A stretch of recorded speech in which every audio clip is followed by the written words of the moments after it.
ने अब्राहम को चुना और कहा कि मैं तुझसे एक जाति उत्पन्न करूंगा। तो इज़राइल उसकी प्रजा है और परमेश्वर इज़राइल से प्रसन्न रहता है। भले ही इज़राइल कई बातों में परमेश्वर के विमुख हुआ, उसने परमेश्वर को त्यागा, कई बार ऐसा हुआ है, और अन्य जातियों के ईश्वरों की उन्होंने उपासना की, परमेश्वर क्रोधित भी हुआ। लेकिन अब्राहम को दी गई प्रतिज्ञा के कारण से परमेश्वर हमेशा इज़राइल का पक्ष करता है, इज़राइल का फेवर करता है, इज़राइल से प्रेम करता है और इज़राइलियों की रक्षा भी करता है, क्योंकि उसने अब्राहम को प्रतिज्ञा दी और ये उसकी चुनी हुई प्रजा है। आज इज़राइल देश में हम लोग देखते हैं कि एक छोटा सा देश, हमारे छत्तीसगढ़ से भी छोटा है वो, और हमारे छत्तीसगढ़ की जनसंख्या 3,30,00,000 है अभी, और वहां की जनसंख्या कितनी है? इज़राइल की केवल 90 लाख। इतनी छोटी जनसंख्या, लेकिन आज इज़राइल का नाम पूरे विश्व में है और उसके चारों ओर जितने भी शत्रु देश हैं वे थर-थर कांपते हैं, और परमेश्वर इज़राइल के साथ है। और इज़राइल का साथ देने के लिए बड़े-बड़े देश, अमेरिका और बाकी सब देश जो हैं, इज़राइल के साथ देने के लिए हमेशा तैयार रहते हैं। ये परमेश्वर के आत्मा का कार्य है और इसलिए इज़राइल जो है वो परमेश्वर की प्रिय प्रजा है। तो हमने पढ़ा यहाँ पर, यहोवा अपनी प्रजा से प्रसन्न रहता है, लेकिन कई बार वो अपनी प्रजा से क्रोधित भी हुआ। ये कौन सी प्रजा से? इज़राइल से। अब ये तो पुराने नियम में इज़राइली प्रजा है, लेकिन यीशु मसीह के द्वारा उसकी जो प्रजा है वर्तमान में, वो है चर्च, वो है कलीसिया। चर्च का मतलब विश्वासी लोग, आप और मैं। कई बार हम लोग न्यूज़पेपर में पढ़ते हैं कि वहां का चर्च तोड़ा गया, वहां के चर्च में तोड़-फोड़ हुआ। लोग चर्च को नहीं तोड़ते हैं, लोग चर्च भवन को तोड़ते हैं। वहां पर जो भवन बना है, और भवन में कोई कुर्सी-उर्सी होगा, पिछले संडे को ऐसा रायपुर में हुआ है, और आप लोगों के बीच में भी कुछ इस प्रकार की बातें हुई जहां पर एक भय का माहौल आया है, कारण हुआ है। तो लोग जहां पर भी इस प्रकार से चर्च वगैरह में अटैक करते हैं, तो वो चर्च को नहीं तोड़ते हैं, चर्च भवन को तोड़ते हैं। चर्च भवन की चीजों को, खिड़की दरवाजा हो सकता है, कुर्सियां हो सकती हैं, चर्च तो हम लोग हैं। चर्च जो है वो विश्वासी लोग हैं, और यीशु मसीह ने ये कहा, मैं अपनी कलीसिया बनाऊंगा। कलीसिया का मतलब चर्च, मैं अपनी चर्च बनाऊंगा और उस पर अधोलोक के फाटक प्रबल नहीं होंगे। तो अधोलोक के फाटक प्रबल नहीं हो सकते, ये तो मनुष्य मात्र हैं। तो ये क्या कर सकते हैं किसी चर्च का या प्रभु के लोगों का? तो आज जो उसकी प्रजा है वो है चर्च, वो है कलीसिया। तो पुराने नियम में उसकी प्रजा इज़राइल थी, लेकिन आज की प्रजा और पुराने नियम की प्रजा में एक फर्क यह है कि हम यीशु मसीह के द्वारा उद्धार पाए हुए लोग हैं और परमेश्वर के संतान हैं। परमेश्वर के संतान होने के कारण से हम पुराने समय के जो इज़राइली लोग थे या संत लोग थे, उनसे भी ज्यादा हम लोग प्रिविलेज्ड हैं, या हमारा विशेष हमारा सम्मान है परमेश्वर की दृष्टि में। हमारे ज्यादा विशेष अधिकार हैं। ये बहुत ही अद्भुत बात है मित्रों। सो प्रभु का हम धन्यवाद करते हैं। तो 4 पद में हमने पढ़ा, परमेश्वर यहोवा अपनी प्रजा से प्रसन्न रहता है। परमेश्वर किस प्रकार से, किन बातों से प्रसन्न होता है? कई बार उसकी प्रजा जो है अनाज्ञाकारी हुई तो परमेश्वर क्रोधित हुआ। तो हमेशा परमेश्वर उसने तो अपनी प्रजा तो बनाया है, लेकिन वो ये चाहता है कि उसकी प्रजा हमेशा उसके आज्ञाकारी हो। तो परमेश्वर जो है आज्ञा माने जाने से प्रसन्न होता है। एक बार शाऊल को परमेश्वर ने कहा, शाऊल राजा को लड़ाई करने के लिए, तो वो लड़ाई के लिए गया और वहां अमालेकियों को पूरा मार करके आना था। लेकिन वो वहां पर क्या किया, कुछ लोगों को, राजा आगाग को और कुछ मोटे मोटे भेड़ बकरियों को लेकर के आ गया था। तो शमूएल को भेजता है और परमेश्वर बोलता है कि तूने क्या आज्ञा मानी? तो शाऊल बोलता है, हाँ मैंने किया है जैसा तूने कहा था, जैसा परमेश्वर ने कहा था। तो फिर ये जो भेड़ों का मिमियाना कहाँ से आ रहा है? मिमियाना मतलब उसके भेड़ों की आवाज कहाँ से आ रही है? तो शाऊल बोलता है, मैंने उसे तेरे परमेश्वर के लिए बलिदान के लिए अच्छे अच्छे को लाया है। तो सामुएल ने क्या बोला, क्या परमेश्वर बलिदान से उतना प्रसन्न होता है जितना कि आज्ञा माने जाने से? तो परमेश्वर आज्ञाकारिता से ज्यादा प्रसन्न होता है, बलिदान से नहीं। आज्ञा मानना उससे प्रसन्न होता है। तो बहुत ही महत्वपूर्ण बात है कि परमेश्वर की प्रजा तो हम हैं, लेकिन हम उसके कितने आज्ञाकारी हैं। हमारे जीवन को बहुत ही अच्छे से जानता है और वो ये चाहता है कि हम उसके आज्ञाकारी हों, ताकि परमेश्वर हमारे जीवन में और भी प्रसन्न हो सके। यीशु मसीह के जीवन में हम देखते हैं वो आज्ञाकारी था, पिता की एक एक इच्छा को पूरी किया। और इसीलिए परमेश्वर ने यीशु मसीह के बारे में क्या घोषणा किया, यह मेरा प्रिय पुत्र है जिससे मैं अत्यंत प्रसन्न हूं। किस बात में परमेश्वर प्रसन्न था? यीशु मसीह बपतिस्मा ले रहा था, उस समय में ये उद्घोषणा हुई, स्वर्ग से उद्घोषणा हुई। तो अभी तक तो यीशु मसीह अपना सेवकाई शुरू नहीं किया है, न कोई चमत्कार, न कोई सेवा, न कुछ, केवल बपतिस्मा ले रहा है। अभी सेवा बाकी है। जब 30 साल का हुआ, यूहन्ना बपतिस्मा देने वाले के पास आया और बपतिस्मा लेने के लिए खड़ा हो गया, तो वहां पर यह आकाशवाणी हो गई। तो इसका मतलब यह है कि यीशु मसीह उस बपतिस्मा के पहले जो उसका 30 साल का जीवन घर में था, घर में जो उसका जीवन माँ के साथ, उसके पिता तो नहीं थे। ऐसा मालूम पड़ता है कि 12 साल की उम्र तक यूसुफ का वर्णन है, उसके पिता का वर्णन। उसके बाद यूसुफ का नाम नहीं मिलता है, तो ऐसा माना जाता है कि यूसुफ की मृत्यु हो गई थी, यीशु के पिता की। तो यीशु बड़ा भाई होने के कारण से पूरे घर को का वो क्या कर रहा था, देख रेख कर रहा था, अपनी माँ का, अपने भाई बहनों का। और पेशा क्या था, काम क्या था? पढ़ाई का काम। और इसलिए उस पढ़ाई के काम को यीशु मसीह किया, और सब पूरी रीति से, ईमानदारी से। आज कुछ भी पेशा होता है या कोई भी प्रोफेशन है या काम है, बिजनेस है, तो लोगों का ये कहना है कि जब तक थोड़ा सा चालाकी ना करो तो बिजनेस में सफल नहीं हो सकते। मतलब यह है कि लोग जो है इस संसार में चोरी चालाकी करते हैं, बड़े बड़े बिजनेसमैन लोग। अब देखिए, बड़े बड़े बिजनेसमैन का नाम आता है, न्यूज़पेपर में आता है, मीडिया में आता है। अदानी का नाम आ रहा है कि उसने किस प्रकार से घोटाले किए हैं, और अपने प्रोजेक्ट को पूरा करवाने के लिए उसने 2200 करोड़ का उसने क्या किया है, घपला किया। मतलब उनको घूस दिया है ताकि उसका प्रोजेक्ट जो है वो उसको पास किया जाए, अनुमति दिया जाए।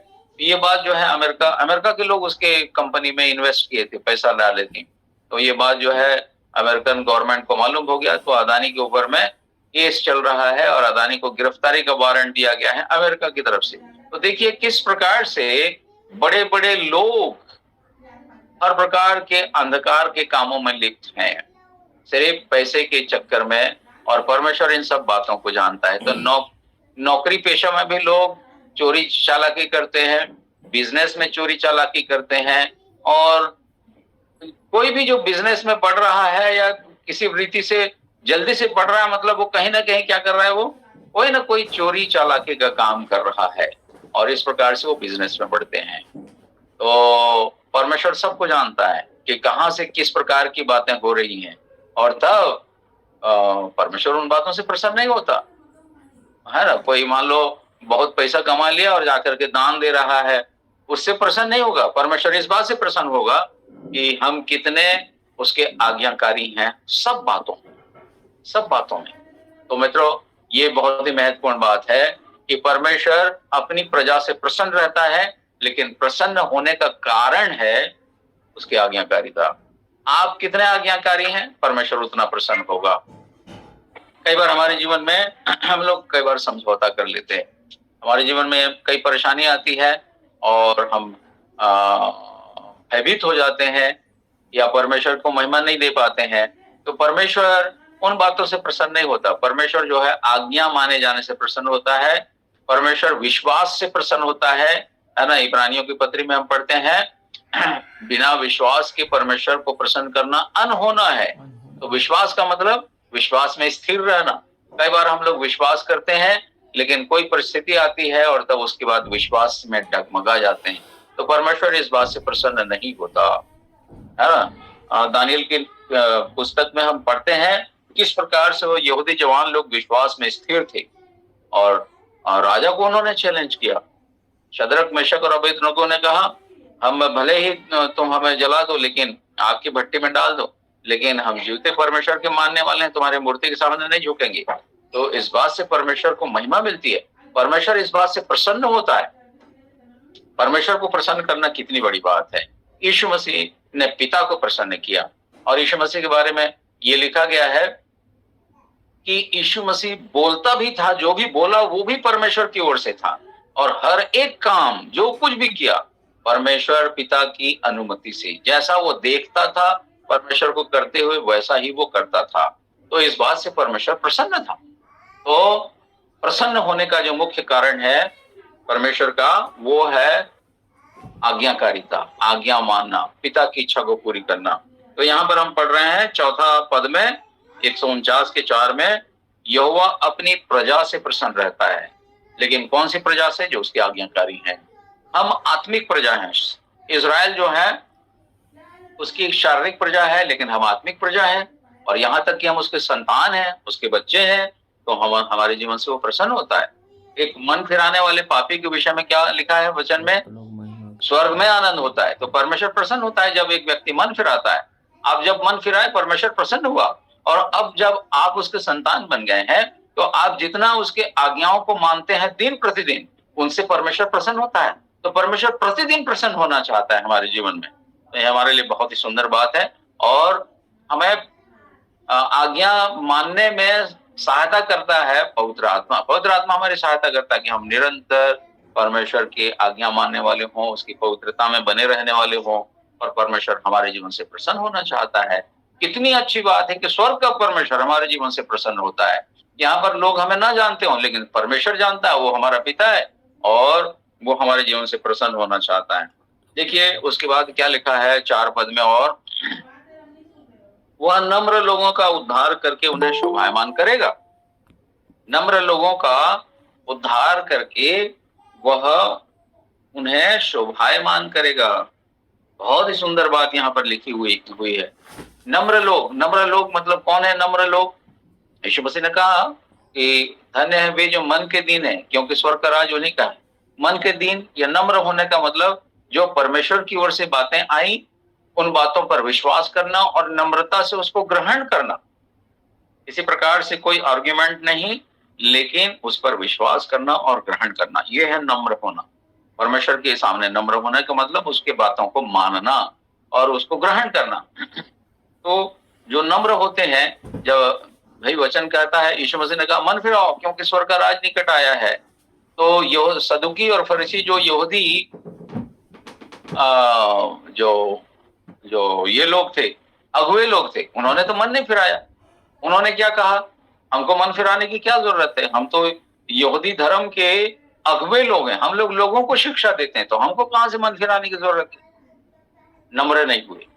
लेकिन जितने लोग नम्र हुए, उन्होंने यूहन्ना का बपतिस्मा लिया, यीशु मसीह के पास आए, उन्होंने बपतिस्मा लिया। इस प्रकार से वे नम्र हुए और परमेश्वर प्रसन्न हुआ। नम्र होकर के यीशु को ग्रहण करने से हमारा उद्धार होता है ना। यीशु मसीह पर विश्वास करने से हमारा उद्धार होता है। तो यही है नम्रता। आज बहुत सारे लोगों के सामने में यीशु मसीह के बारे में जब बताया जाता है तो वो उसे, अरे ये तो ईसाइयों का भगवान है या ईसाइयों का ईश्वर है, उसको नकार देते हैं। और कई लोग जो है, हाँ ठीक है बाद में देखेंगे, ऐसा भी लोगों का विचार है, वो होता है। लेकिन वे लोग जो यीशु को ग्रहण करते हैं, विश्वास करके अपने जीवन में प्रभु करके ग्रहण करते हैं, वे उद्धार पाते हैं। और उद्धार पाने से उनको परमेश्वर क्या कर रहा है? शोभायमान कर रहा है। परमेश्वर किस प्रकार से शोभायमान करता है उद्धार पाए हुए लोगों को? सबसे महत्वपूर्ण बात, वो हमारा उद्धार करता है। उद्धार करने का मतलब ये है कि हमारे पापों को क्षमा कर दिया। पापों को क्षमा करना अपने आप में एक बहुत बड़ी शोभा है। इस दुनिया में हर एक व्यक्ति पाप के वश में है। सबने पाप किया और परमेश्वर की महिमा से रहित है।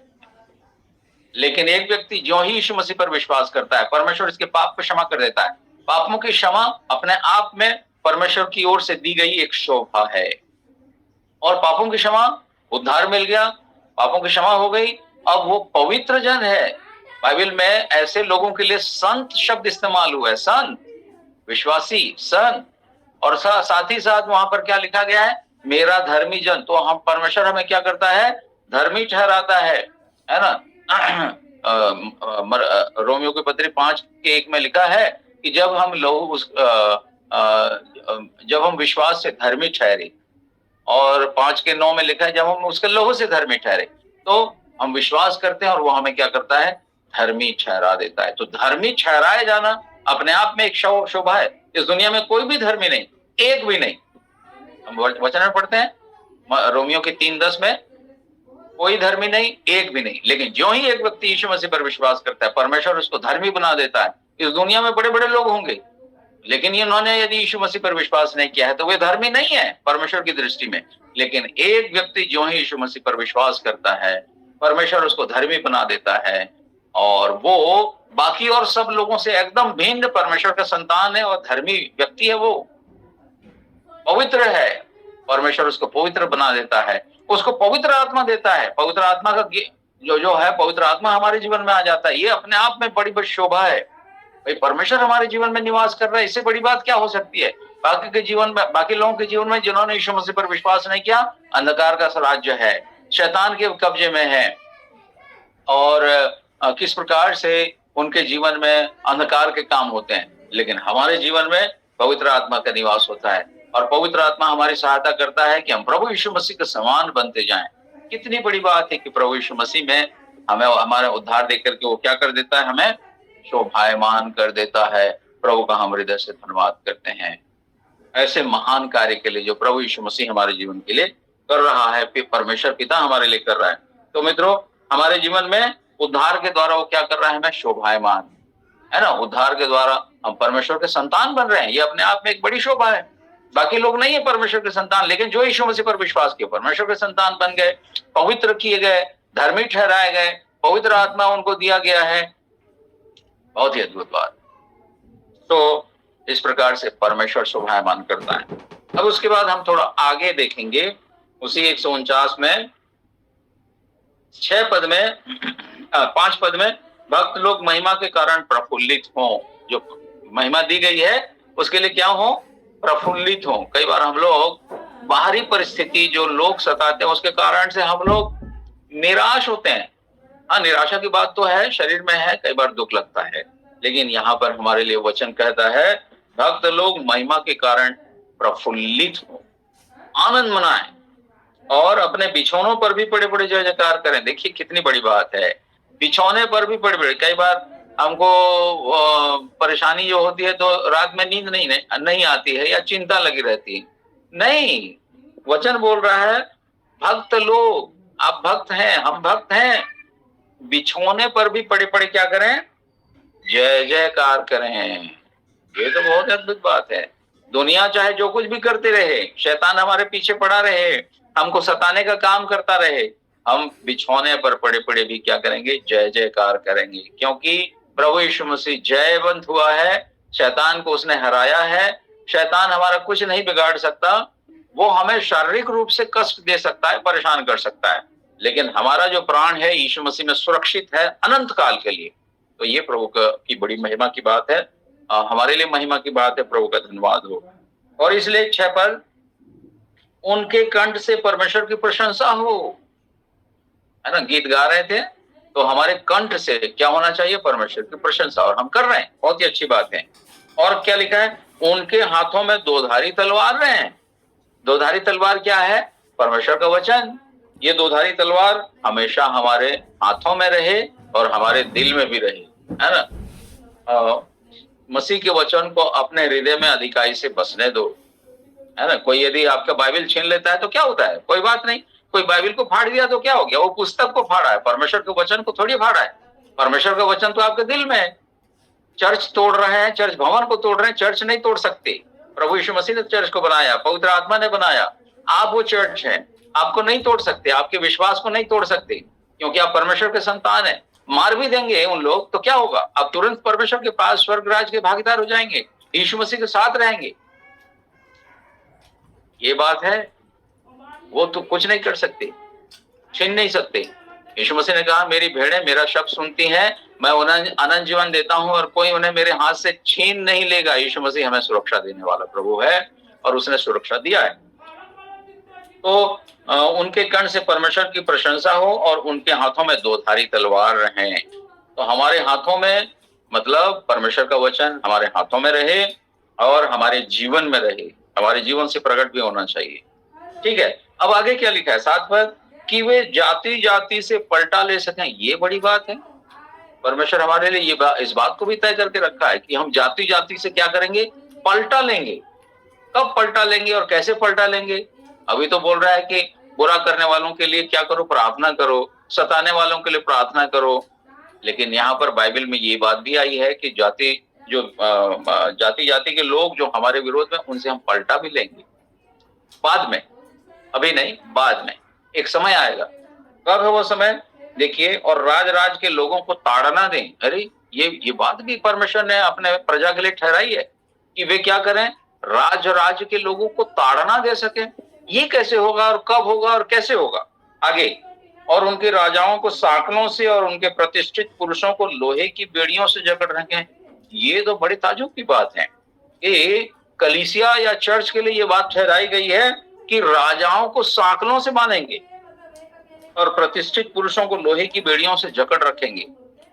मतलब यह है कि हमारे हाथ में राज्य आने वाला है, हम न्याय करेंगे और वे लोग जो सुसमाचार को नहीं मानते, प्रभु यीशु मसीह के विरोधी हैं, उनके ऊपर में हम न्याय करेंगे यीशु मसीह के साथ मिलकर के। प्रभु यीशु मसीह प्रधान न्यायकर्ता और हम उसके साथ रहेंगे। देखिए आगे क्या लिखा है 9 पद में, और उनको ठहराया हुआ दंड दें। परमेश्वर ने पहले से दंड ठहराया है, लेकिन उस दंड को एग्जीक्यूट करने के लिए, कार्यवाही करने के लिए प्रभु यीशु मसीह मुख्य जज है, न्याय करता है और हम उसके साथ।